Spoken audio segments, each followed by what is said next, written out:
എൻ്റെ പേര് ഹരിശ്രീ. ഞാൻ പൊന്നാനിന്നാണ് വന്നത്. ഇന്ന് ഞങ്ങളുടെ ഫെയർവെൽ പാർട്ടിയാണ്. നല്ല ഉഷാറായിരുന്നു.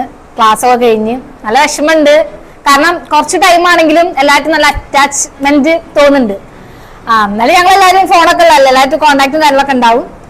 പിന്നെന്താ, ക്ലാസ്സൊക്കെ നല്ല അടിപൊളിയായിരുന്നു. മിസ്സുമാരൊക്കെ ഉഷാറാണ്. ഫെബീല മിസ് ആയാലും അഞ്ജന മിസ് ആയാലും തനു മിസ് എല്ലാ മിസ്സുമാരും ഉഷാറായിട്ട് ഞങ്ങൾക്ക് പഠിപ്പിച്ചൊക്കെ ചെയ്തു. ഈ ഇൻസ്റ്റിറ്റ്യൂട്ടിൽ നന്നായിട്ട് ക്ലാസ്സൊക്കെ നന്നായിട്ട് മനസ്സിലാവുന്നുണ്ട്. സോ എനിക്കറിയുന്ന ആൾക്കാർക്കൊക്കെ ഞാൻ ഈ ഇൻസ്റ്റിറ്റ്യൂട്ടിനെ കുറിച്ച് കുറെ ആൾക്കാർ ഇതിനെ കുറിച്ച് ചോദിച്ചിട്ടുണ്ട്. അവരോടൊക്കെ അതിനെ കുറിച്ച് പറഞ്ഞിട്ടുണ്ട്. കുറെ ആൾക്കാർ ഇവിടെ ചേർന്നിട്ടുണ്ട്. ഈ ഇൻസ്റ്റിറ്റ്യൂട്ടിനെ കുറിച്ച് നല്ല അഭിപ്രായം. ടീച്ചേഴ്സ് എടുക്കുന്ന സബ്ജക്റ്റ് ഒക്കെ നന്നായിട്ട് മനസ്സിലാവേണ്ടി നല്ല ഫ്രണ്ട്ലി ആയിട്ട് നമുക്ക് മനസ്സിലാവുന്ന രീതിയിലാണ് അവർ പറഞ്ഞു തരിക. ഈ എക്സാമ്പിൾ ആയിട്ട് വെക്കുന്നതൊക്കെ നമുക്ക് പെട്ടെന്ന് ക്യാച്ച് ചെയ്യാൻ പറ്റുന്ന രീതിയിലാണ് അവര് പഠിപ്പിച്ചു തരുന്നതും ഒക്കെ കാര്യങ്ങളൊക്കെ. ഭയങ്കര കുറച്ച് ടൈം ഞങ്ങൾക്ക് പഠിപ്പിക്കുകയാണെങ്കിൽ കുറച്ച് കഴിഞ്ഞാൽ കുറച്ച് റിലാക്സേഷൻ ഒക്കെ ഞങ്ങൾക്ക് തരാറുണ്ട്. ചിരിച്ചും കളിച്ചും പഠിപ്പിച്ച് അങ്ങനെ നല്ല ഫ്രണ്ട്ലി ആയിട്ട് നല്ല കാമായിട്ട് വളരെ മനസ്സിലാവുന്ന രീതിയിലാണ് ഞങ്ങൾ മിസ്സുമാർ ഞങ്ങൾക്ക് പഠിപ്പിച്ചു തരുന്നത്.